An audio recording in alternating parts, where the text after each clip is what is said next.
আমি তোকে স্কুলে যেতে না করেছিলাম না? কেন গিয়েছিলি? মা আমাকে আর মেরো না, আমার খুব ব্যথা লাগছে। তোর ব্যথা লাগছে? আজকের পর থেকে যদি স্কুলে যাস তাহলে তোর পা ভেঙে দিব। টুকুর, এই টুকুর। শোন, তোর বাবা এসে গেছে, চুপচাপ থাকবি। তোর বাবার সামনে যদি মুখ খুলিস তাহলে তোর কপালে দুঃখ আছে।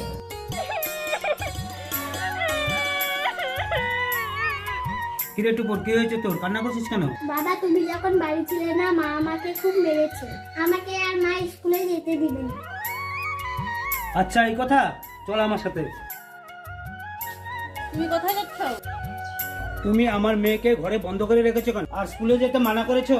আমি আর থাকবো না তোমার সাথে, এই বাড়ি থেকে চলে যাচ্ছি। শোনো, তোমরা আমাকে ছেড়ে কোথায় যাচ্ছ? তুমি যখন টুকুরকে মেয়ে বলে মানতে পারছো না, তোমার মা হওয়ার কোনো যোগ্যতাই নেই। এরকম ভুল আর আমি কোনোদিন করবো না, তুমি আমাকে ক্ষমা করে দাও। আজ থেকে টুকুরকে আর কোনো কষ্ট দিব না। আজ থেকে টুকুর আমার আরেক মেয়ে।